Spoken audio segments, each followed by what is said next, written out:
Okay, let's bring in the big man, Bill O'Reilly. Bill, thank you for joining us. Good to see you. You're welcome, Cuomo. Let's start with the easy one, and then we'll get to what we were just hearing from Swalwell about what we're seeing on the left, which is unlike anything I've ever heard from the Democratic Party in my life. The Epstein thing. I think that this is a hoisted on your own petard. I don't think it's a big value situation because I never believed any of the conspiratorial talk. But the president is not well served by the people around him on this one. I don't think he really cares about Epstein one way or the other, and I don't believe there's anything in the files that kills him. But the people around him botched this, Bill, because they fed all these people this conspiracy fodder about this, and then Bondi 1 minute says it's on her desk, the next minute there's nothing to it. Kash Patel and Bongino, who made such a market in the conspiracy, all of a sudden say it's not true. It's a terrible look for the administration. What's your take? Well, I think President Trump could correct it anytime he wants to correct it. And that's the question is I don't know why he doesn't. So all you got to do is say to the Attorney General, you're going to hold a press conference. You're going to tell him generally what we've learned about the Epstein case in a very methodical way. You'll answer some questions. You're not to mention any names because that could destroy people. I talked to President Trump man to man, eye to eye on St. Patrick's Day about this and the Kennedy files and the King files. It was all one conversation. And he said, and I agree, there are a lot of names associated with Epstein that had nothing to do with Epstein's conduct. They maybe had lunch with him or maybe had some correspondence for one thing or another. If that name gets out, those people are destroyed because there's not going to be any context. Media doesn't care about context. So you can't do that. You can't destroy human beings by putting out the files, whatever they may be. But you certainly can have Attorney General Bondi say, this is what we know. And, you know, we're going to protect the innocent. And he's a heinous individual. In that press conference, sitting next to Pam Bondi, should be Merrick Garland, the Attorney General and Joe Biden, who had this material for 4 years. 4 years. Yeah, that's a good one. Biden had it. Yeah, you don't hear that from the left, do you? No. No, listen, now, what you do hear, which I agree with, is if Merrick Garland had stuff on Trump that's in there, he would have given it to him. Now, I have to say something. There's a point of clarification. Oh, 100%. But there's a point of clarification here. People are going to hear your explanation, and they may think, oh, yeah, he wants to protect all his buddies because they were scumbags who were in the... No, that's not the point. It's the opposite point. I don't believe there is a client list. I think Bondi made a mistake when she suggested they had a client list. I don't think Epstein had anything like that. I think they have videos where he is doing disgusting things with people, but they're none of the people that people are headhunting for. And the other point is something that people will never give the president credit for, maybe me among them. But there is no client list. And if you put people's names out, they are going to sue the government and they are going to win because they are going to show that the government had reason to know that there was nothing felonious in their relationship with Epstein. And they put out information that was defamatory anyway. And that's the reason not to do it. You're going to ruin people's lives who had nothing to do with the behavior. Well, but when people hear it, it sounds like a cover-up. Trump and I were talking about unintended consequences, not legalities. And I agree with him. But this is not a difficult thing to do, shouldn't be anyway, for Ms. Bondi. And then you could find Merrick Garland is probably at a Club Med somewhere in the Caribbean. Just get him out. And he won't come on, but it's a good point. Now, you made a couple of mistakes earlier that I'm going to correct in a gentle way, because that's, of course, who I am. Number one, I don't have any buddies to protect, so anybody who would say that would be totally insane. Number two, we have seen this kind of hatred on the left before, and it happened during the Vietnam War. That you had a radical element in the Democratic Party that was supporting the Black Panthers, for example, that were calling for murder. You had Jane Fonda sitting on an anti-aircraft gun in North Vietnam while the war was going on. That's about as extreme as you get. So this has happened before. But I don't believe that most Democrats buy into this at all. I think Murphy is irresponsible in Connecticut. I think he's a loon. I don't respect him at all. Swalwell, I do respect. I don't think he's a loon. I think he understands what's happening. But remember this, Cuomo. You get headlines by being the bomb thrower. That gets you attention. But this has happened before in our history. There's no doubt about it. But now we're in a position where the Trump administration is winning.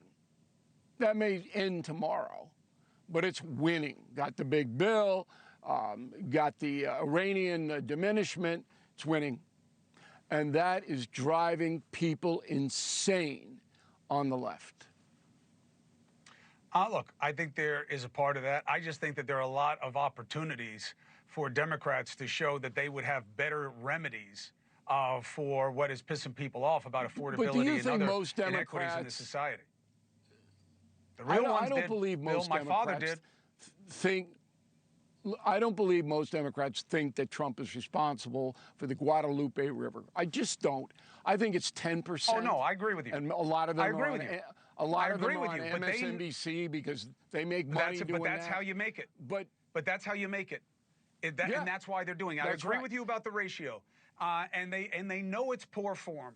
They know it's poor form. Like I made the joke about Murphy. It's like going to a funeral for a guy who died of a heart attack and talking about his diet. It's not the right time. And consumption.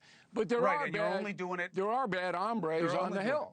Yeah. There are bad. There's no question. Let me a little personal thing here, Cuomo. You ready? You okay? You ready for the personal thing? Yeah, I'm so far. So Saturday night, I one of the few parties that I'm invited to because people don't like me.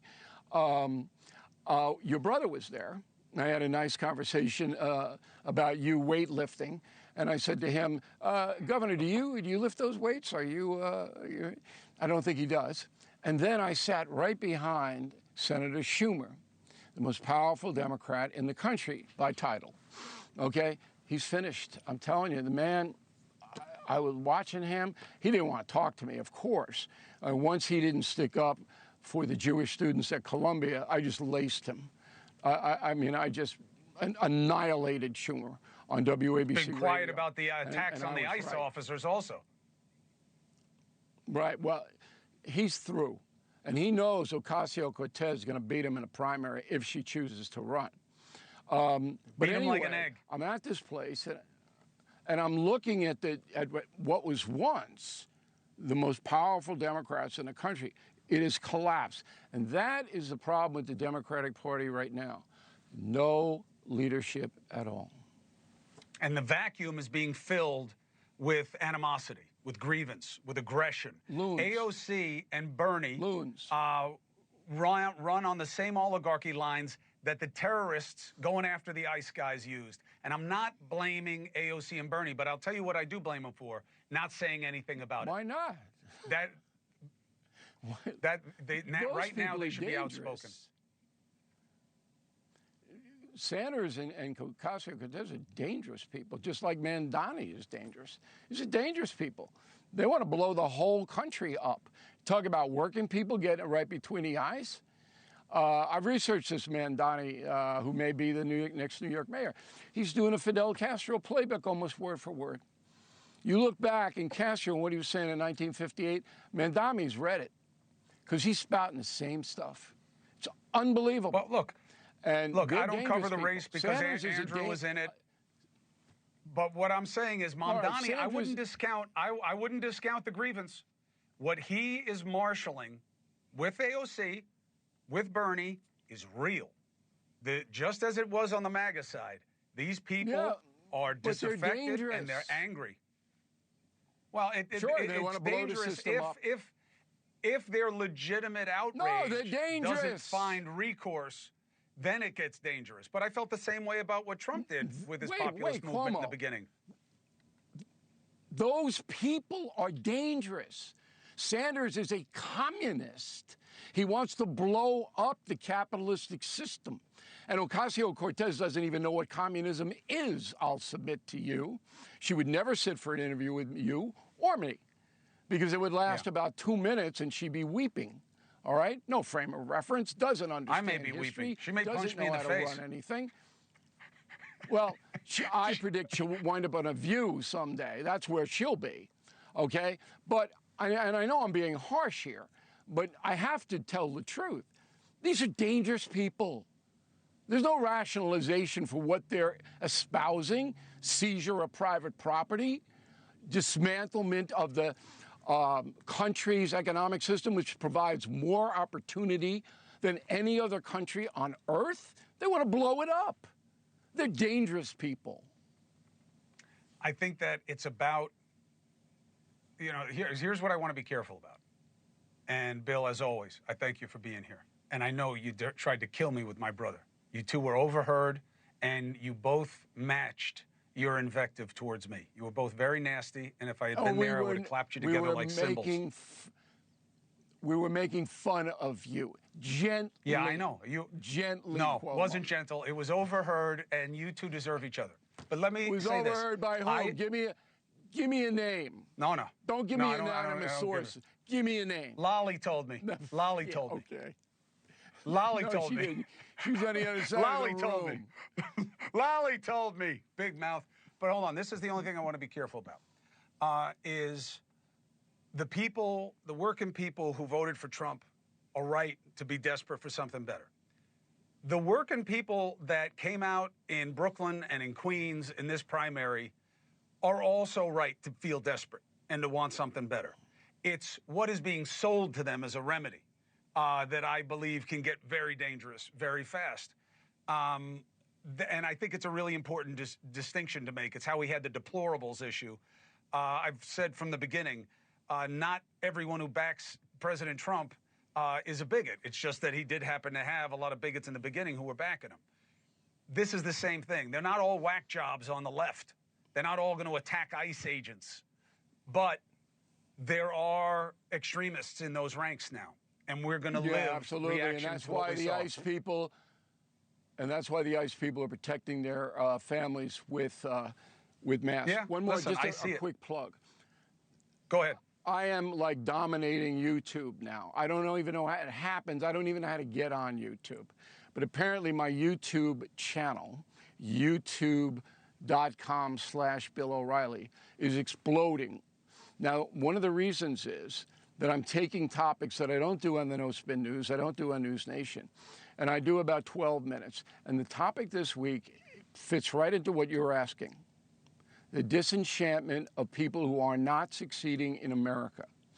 But they are exploiting this, and they want to create, they being the radical left, a welfare state. Exceedingly dangerous. So check it out on YouTube. Cuomo, you'll be a better man for it. I blocked you. Bill O'Reilly, thank you for being on. As always, appreciate you. Okay. Take care. All right. You did trash me with my brother, though. Thank you for watching. Subscribe below and download our NewsNation app right now on your phone, and you will get fact-based, unbiased news for all Americans.